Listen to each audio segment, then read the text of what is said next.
Salam sejahtera, terima kasih karena bersama dengan saya di Nazilin Unity Channel. Sekali lagi, Hadi Awang diberikan pengajaran padu disekolahkan. Kali ini bukan oleh orang biasa-biasa, tetapi Timbalan Menteri Agama. Timbalan Menteri Agama akhirnya tampil sekolahkan Hadi Awang. Tabayun dulu, itu pesan Timbalan Menteri tersebut. Timbalan Menteri Agama Senator Zulkifli Hasan menggesa. Presiden PAS Abdul Hadi Awang bertabayun menyiasat terlebih dahulu sebelum menyerang Perdana Menteri tidak hadir acara 8 negara Islam di Kahira bulan lalu. Zulkifli berkata Anwar Ibrahim dan Menteri Luar Muhammad Hassan tidak ke sidang kemuncak ke-11 kumpulan 8 negara membangun di 8 kerana mengutamakan tugasan rasmi.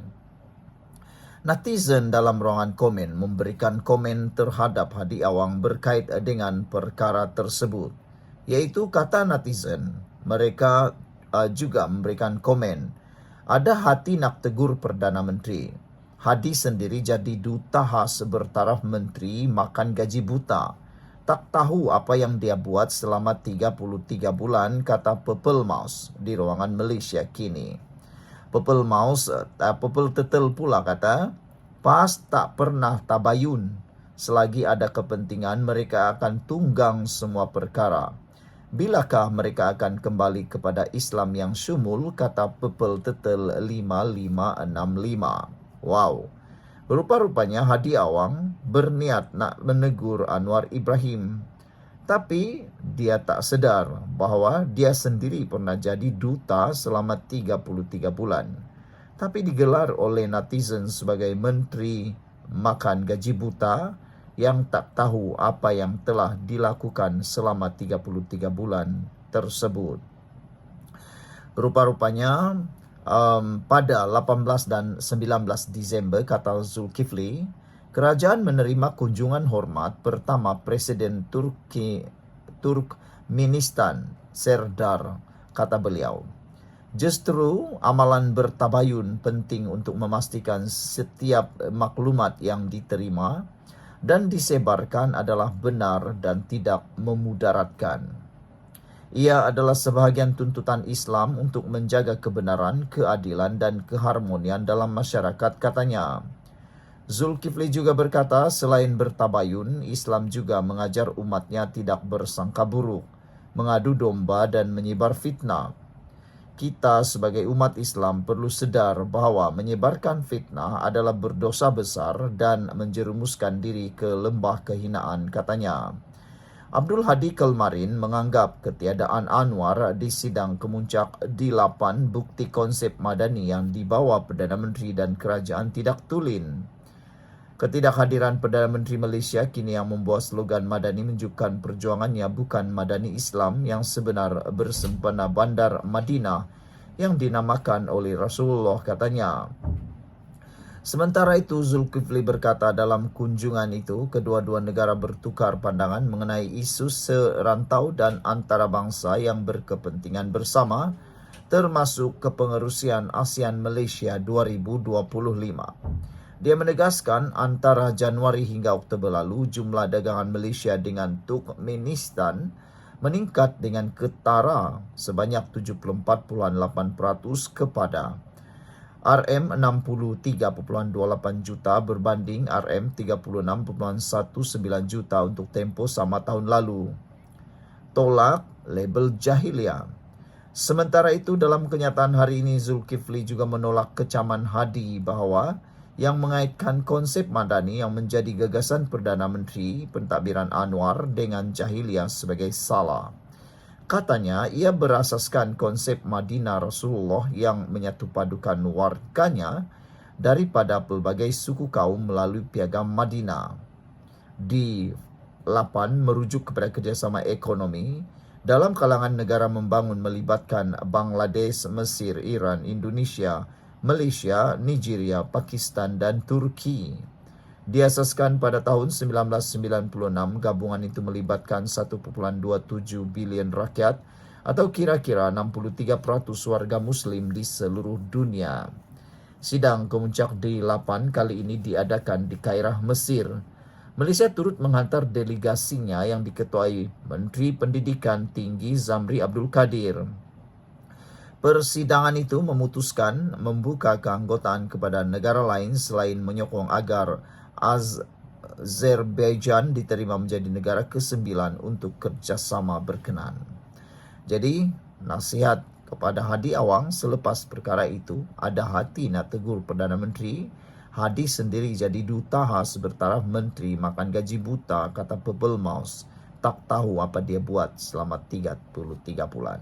Salam sejahtera, terima kasih kerana bersama dengan saya di Nazilin Unity Channel. Sebelum kita teruskan isu dan ulasan kali ini, apa pendapat anda tentang isu dan ulasan hari ini? Persoalan besar timbul daripada Harapan Daily ditulis oleh Jamzuri Ardani dengan satu persoalan yang sangat besar.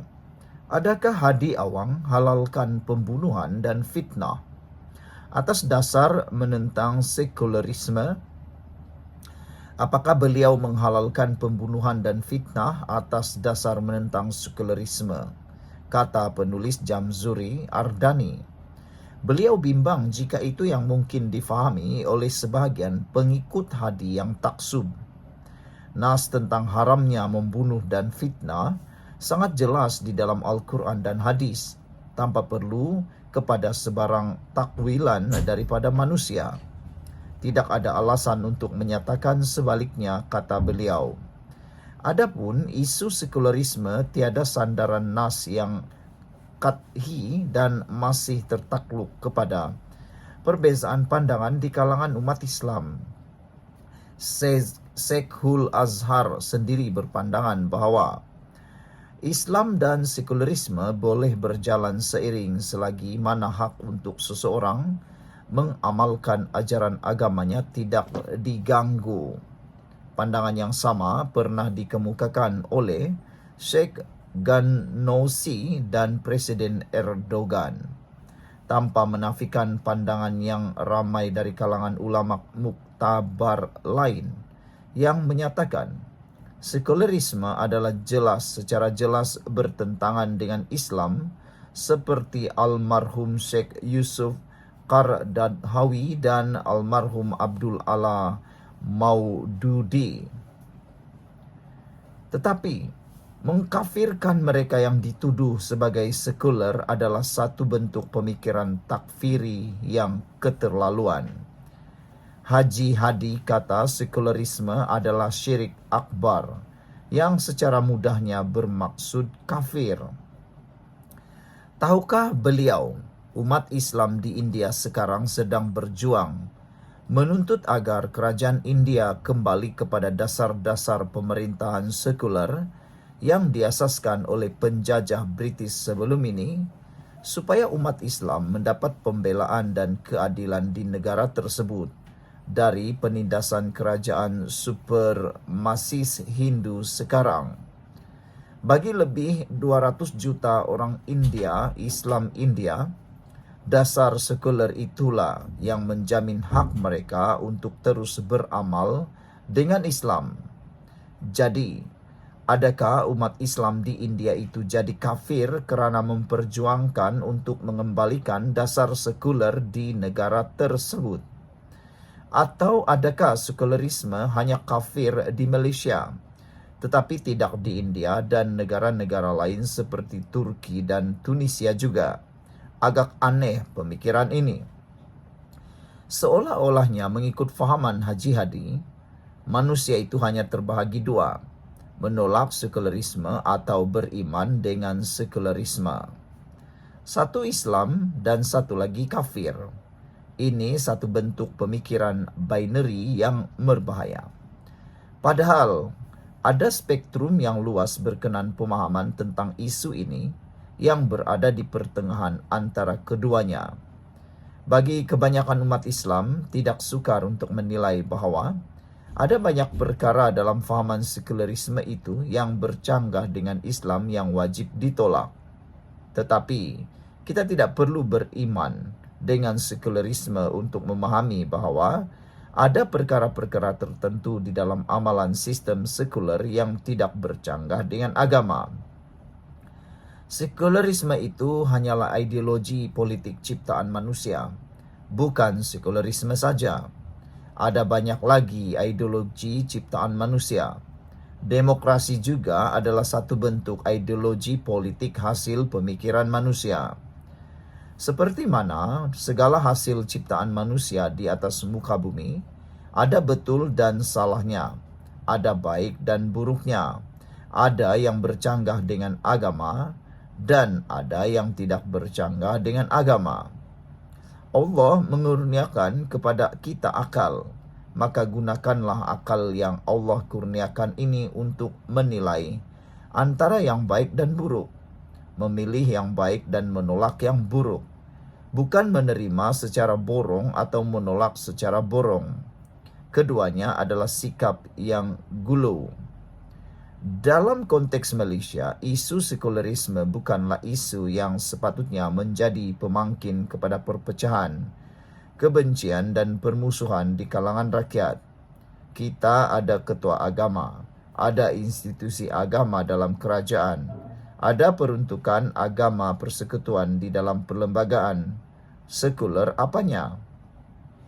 Apa yang mungkin wujud hanyalah sifat tasamu berlapang dada di dalam sistem pentadbiran negara dan urusan politik terhadap beberapa elemen yang dianggap sekuler, tetapi tidak bersalahan pun secara mutlak dengan hukum Islam. Jadi menggunakan isu sekularisme untuk mengangkat agenda politik kelompok tertentu dan menggugat perpaduan rakyat di negara kita adalah tindakan politik disparado yang sangat memualkan. Saya harap Haji Hadi tidak menjadikan perbezaan fahaman politik sebagai alasan untuk mengkafirkan pihak lain. Agama ini milik Allah, bukan milik mana-mana kelompok manusia, kata penulis di Harapan Daily, yaitu Jamzuri Ardani. Adakah Hadi awang halalkan pembunuhan dan fitnah atas dasar menentang sekularisme?